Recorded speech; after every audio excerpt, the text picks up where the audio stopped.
So coming to you in another historical longsword video. This one is going to be about Oakshott's typology, type 12. This one is basically like the last one, probably before they made like basically plate. It has like it was made popular during the time before like some chainmail, and it has like a really pointy end and like a super narrow filler.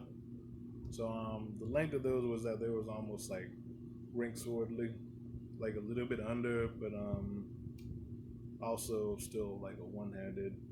So it was in like between that 10th to 12th century period. And then basically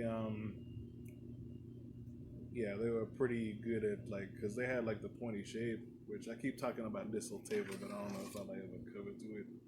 But it's basically when blade is kind of like a little bit wide at the end, and then it just like kind of gets thinner and thinner and thinner, and like terminates to like this like really thin point here. So the reason for that point is to get around things like plate armor, as well as chainmail, and to basically get around those defenses and whatnot. So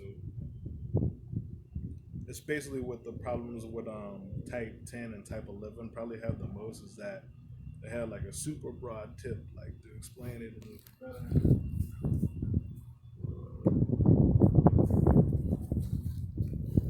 like a bastard sword has like a much less distally tapered sword. So whereas this one, a type 18, would probably have like a better, easier time getting around things like chain and basically fitting into like gaps in the armor. This would basically probably like get caught on the chain.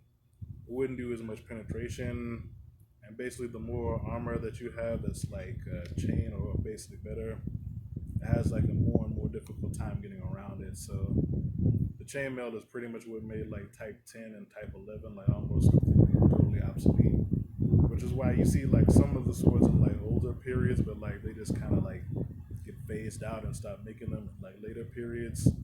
So the type 13 is like part of a different group that's part of like more of the like thrustier and pointier swords.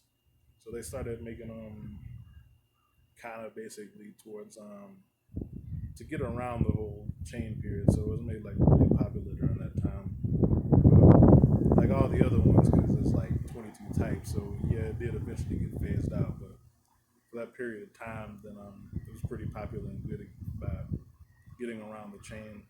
So yeah, that was probably a little bit shorter, but hopefully that one was pretty helpful, and it'll like let you do a little bit of research on your own and what you might want to be going to get. So hopefully that was helpful, and I'll catch you in the next one.